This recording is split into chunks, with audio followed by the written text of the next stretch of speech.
Prem Rawat, widely known by the honorary title Miraji, has dedicated his life to spreading a simple message: that each person has a source of peace and fulfillment inside themselves. His message is from the heart. He speaks about the possibility for each person to find peace within, regardless of circumstances. If you are looking for fulfillment and peace, he says, the solution lies within. If that is what you want, I can help.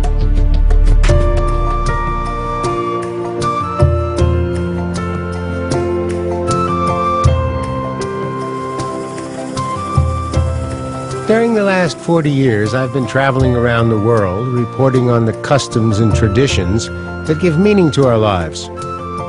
During those years, I discovered that the ones that were most valuable to me were the ones that gave me a sense of inner peace and self-knowledge. A couple of years ago, I told a friend of mine that I was interested in taking a break from traveling around the outside world and wanted to make a trip to the inside, find out more about my own feelings and how they might relate to the universal themes of life. He suggested that I take a look at the teachings of a man named Prem Rawat. Prem, who is also known as Miraji, is originally from India and has been speaking to people around the world for about 30 years. He talks about the possibility of knowing contentment in our lifetime. He points out that the forces of modern society may stimulate our desires and drive us outward in a search for happiness, but lasting happiness can only be found within you. Like most people, I am interested in inner peace and self-knowledge. But as a journalist, I am particularly skeptical of anybody who tries to show me how to find it. In spite of that cynicism, I attended 2 lectures by Prem, and I found his message to be timely and quite significant and quite entertaining. And most surprisingly, some of the things he said actually helped me solve some problems that I was having with my family. I want to point out that I am not a student of Prem Rawat. I am a journalist interested in his story and his message. And he's very open about that. He says that the things that he teaches are significant to some people, but not to others. This is a reality. This is a possibility. It is simple, it is beautiful, it is profound. And my words don't mean anything till you have felt it yourself. My conversations with Prem were taped over the course of several months in Malibu, California. We talked about his life, my life, what is going on in the world today, what makes people happy, what makes us sad, and how one can choose to live. When people come to hear you speak, what do they expect? I don't really know what they expect. I guess some people come and it's like, enlighten me away. I can't do that. What I expect to do is to come and speak from my heart. That's all I expect of myself. To be real, to be genuine. Is there a central message or a series of messages that you tend to give during each of these? My central message is, you are alive. Congratulations, you are alive. Now let's begin with that. You know, we don't have to create a curriculum. That's not necessary. Let's just begin with, congratulations, you are alive. What more needs to be said? Do you know what that means? Probably not. What does it mean? I'm very fortunate to be alive. Where's my gratitude that I exist? I'm unique. Do I really see myself as this unique being, this new unique individual? Or am I so busy trying to be like everyone else? What else do you teach? What else is there? Is there more? This is a short but intense discussion. It should be. That start of accepting this moment, this life, that's the doorway to everything. Everything.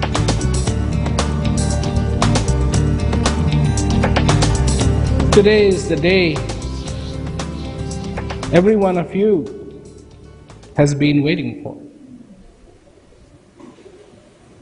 But if you can understand that you were waiting for this day. That every day that will come in your life, you have been waiting for that day to come.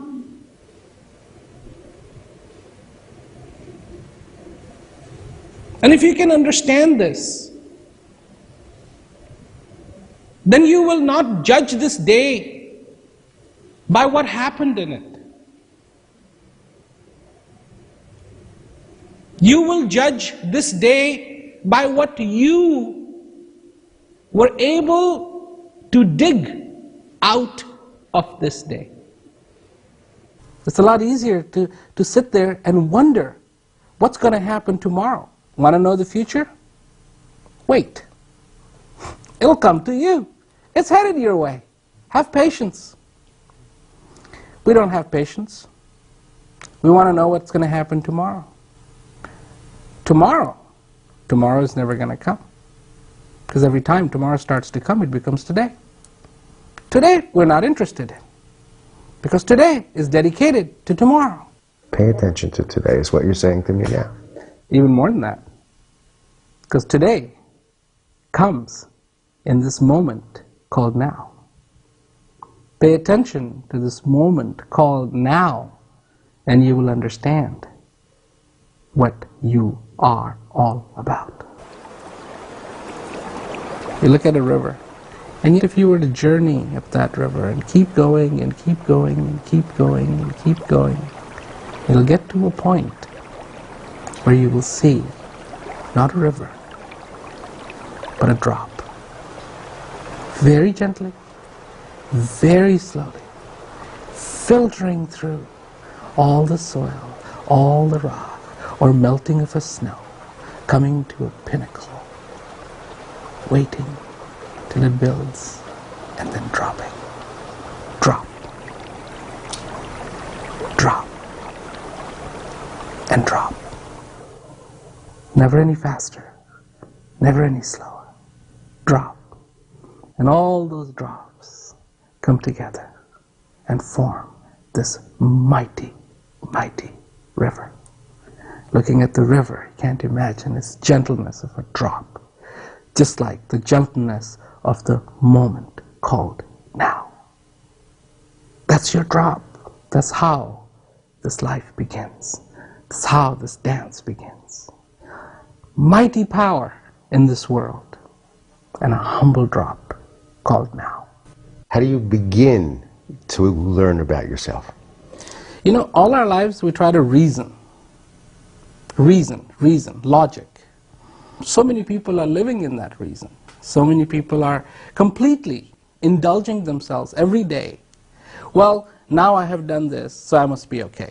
Now I can do this, so I must be okay. But you know, there's something more than reason, and that is feeling.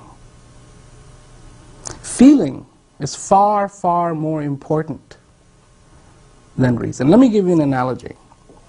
The other day I was watching this cook show on TV, and he's telling us, you know, here's the salt, here's the cream, here's the mushrooms.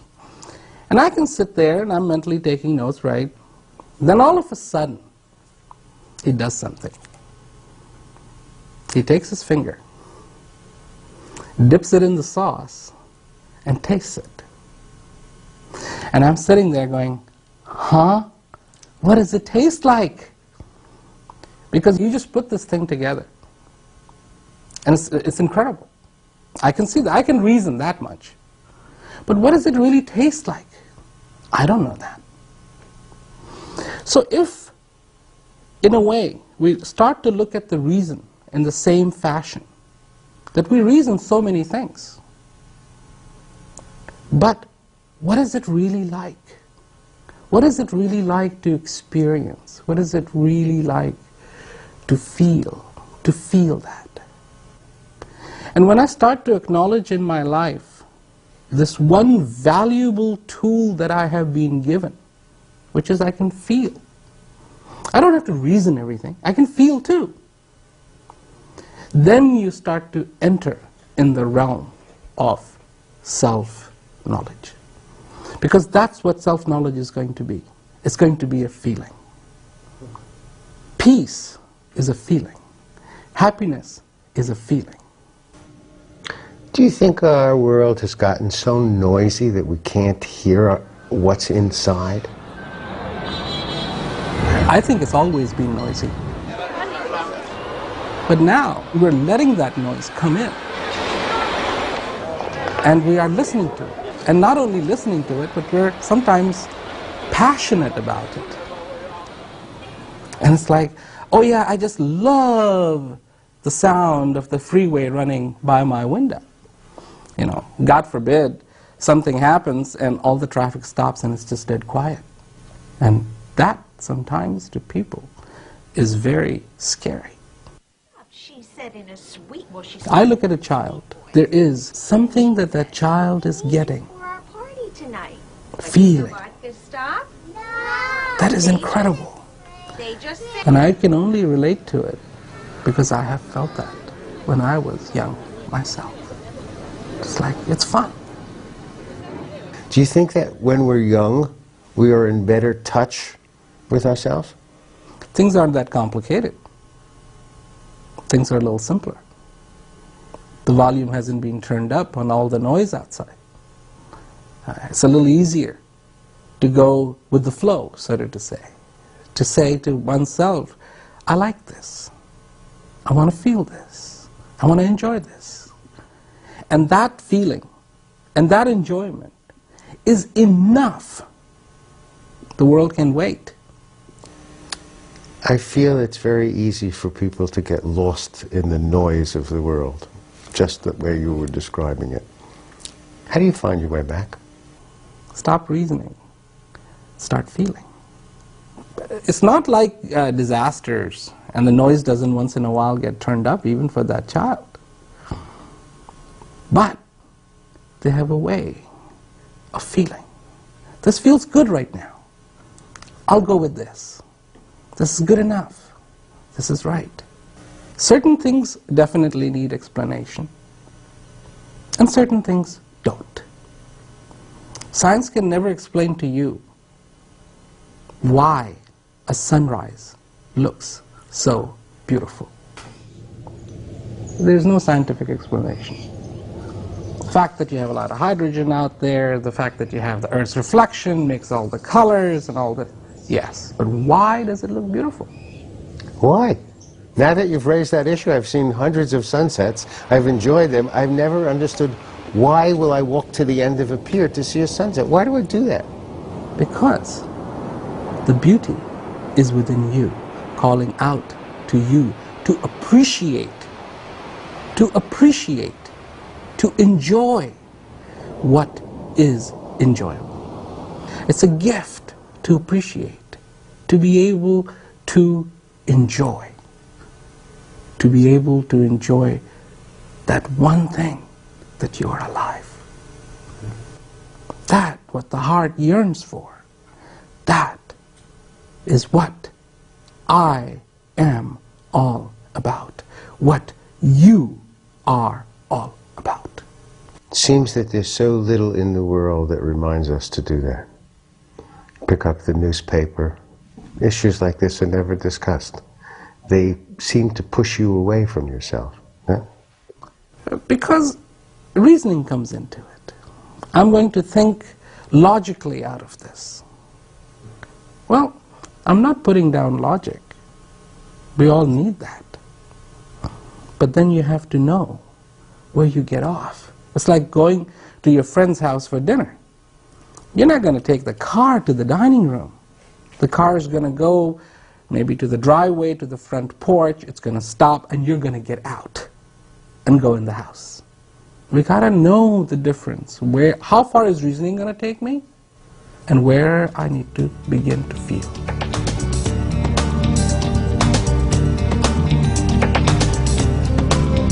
Our association with words, with names becomes so prevalent, we forget what is this about. And the same thing happens with the word peace. Peace, oh yes, yes.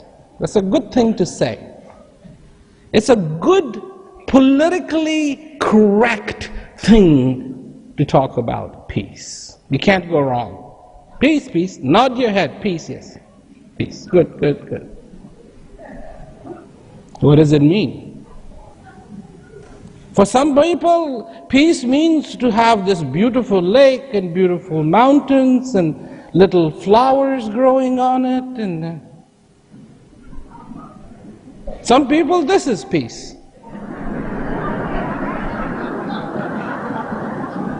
Yeah, this is peace. You raise two fingers and it means peace.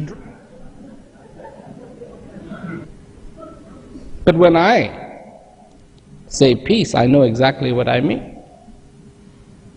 Because I know it's not absence of war. It is not a Volkswagen. It's not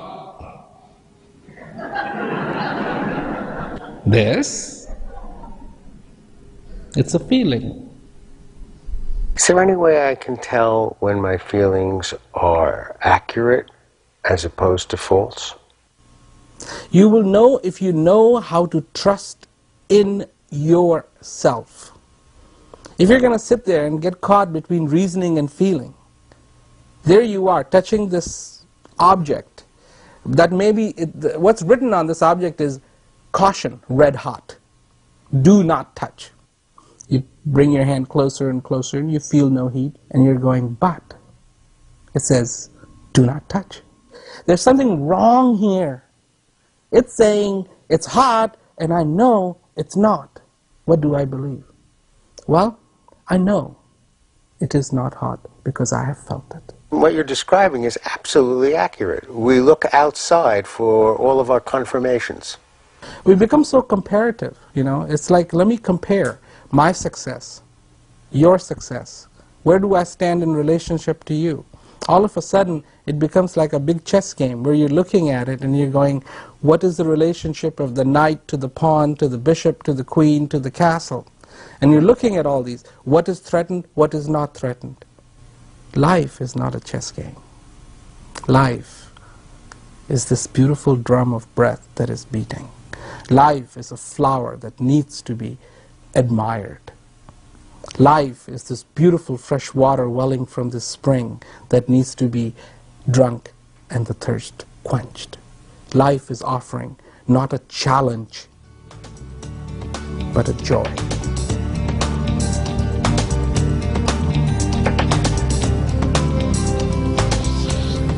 The reality is that the breath comes into you. And as a consequence, you are alive. The reality is that you have a heart. The reality is that you have this place in you which wants the sincerest of answers. The reality is that you want to be fulfilled. The reality is that you pick joy over sorrow. The reality is that you pick light over darkness. The reality is that you pick clarity over doubt. That's the reality. That's your reality. You will, given no coaching whatsoever, you will pick light over darkness. We live in a world where it is, oh, you got a little pain in your finger? Let's fix it. Are you thirsty? No worries. Let's go get the water. But here, to discover, my goodness, I am thirsty. Because for so long, I didn't think I was thirsty. For so long, I just went around saying, I'm me. I've got this. I've got that. I've accomplished this. I don't get thirsty. And then to feel the thirst and be fascinated by it. Because what kind of salt did you eat to create that thirst? Then to turn within and drink from the fresh spring that wells from within and quench the thirst. Not just a little thirst, but quench the thirst like it has never been quenched before. There's an outside world, and you and I are travelers in it. But there's an inside world that you know much better than I do. For so many people, a home is a building. four walls, roof, and all of that. But there is another home. That is the true home. Where you exist to enjoy, where you exist to rest. To rest. Rest from all the crazy noise, rest from all the crazy things that happen during a span of a day. To come home and to rest. Here, sleep means something else. Sleep doesn't mean to close the eyes, but to open the eyes to the inner world. To throw open that back door and walk into this garden. A garden that is so meticulous. A garden that is so perfect, where every leaf dances in a cool breeze. One thing about the inner world, one thing about the inner journey that is incredibly fascinating is it's never the same. Never, ever the same. Why is that? This landscape inside is infinite. Is infinite. And a little bit of a turn and you see something else, completely different. The word boring does not apply to the world within. Never is it boring.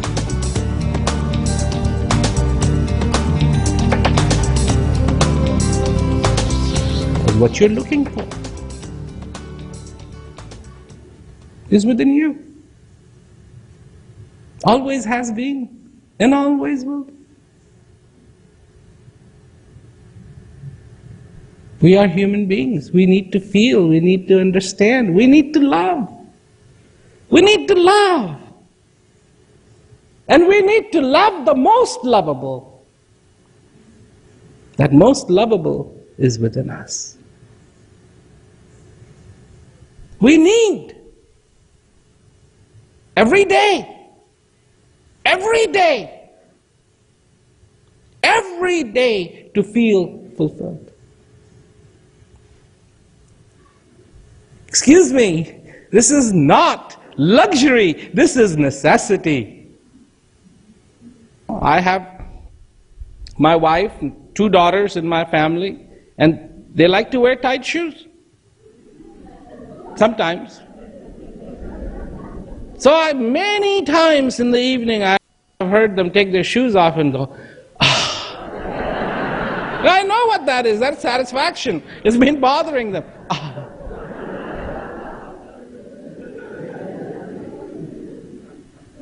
Ah.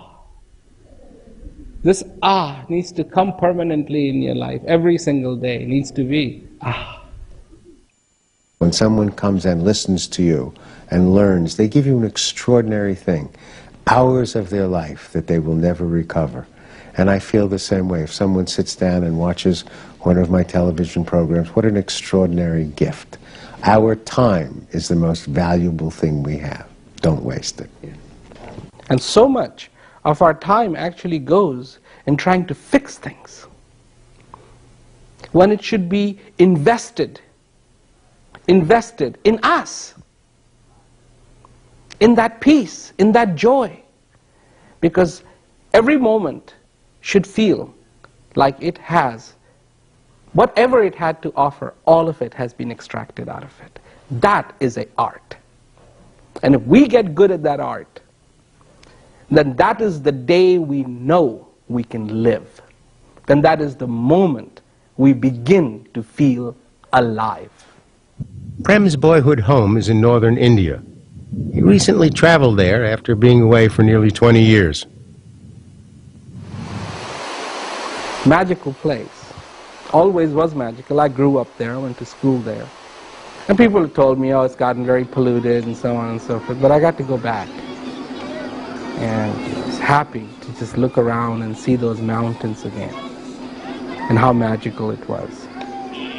And happy to say it still is. It still is. And I remembered so many things. It was just one of those beautiful blue sky days, warm, cool breeze. That's what I had always remembered.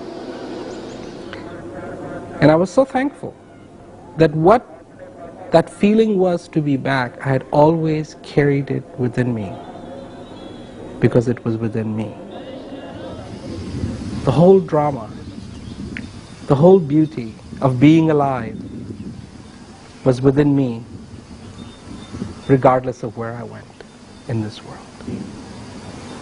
It must be nice to be in a physical environment which feels like the center of the wheel. When it is within you. Wherever you go, like a snail, you carry your house with you. I've spent a lot of years sailing, ocean sailing, crossing the Atlantic, sailing in waters I didn't know, dangerous places. And when the storm comes, that sense that you have a center, that you know a safe place in you. Call it soul, you call it whatever it is, but the bigger the storm on the outside, the more important my center was, my inner peace. Not only for the things I had to do during that storm, but for the signal I sent to everybody else on the craft. You're going to be okay. I'm okay. We'll all be okay. Exactly.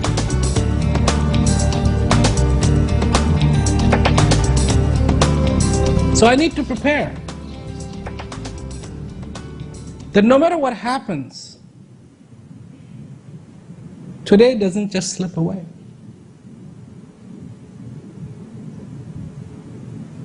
And if I can begin to prepare for today, and if I can prepare for tomorrow, perhaps I can get enough insight into preparation that I can prepare for this life. So this life too doesn't just slip away. Slip away in the arguments and the quarrels, in the wants, in the dreams, in the ideas,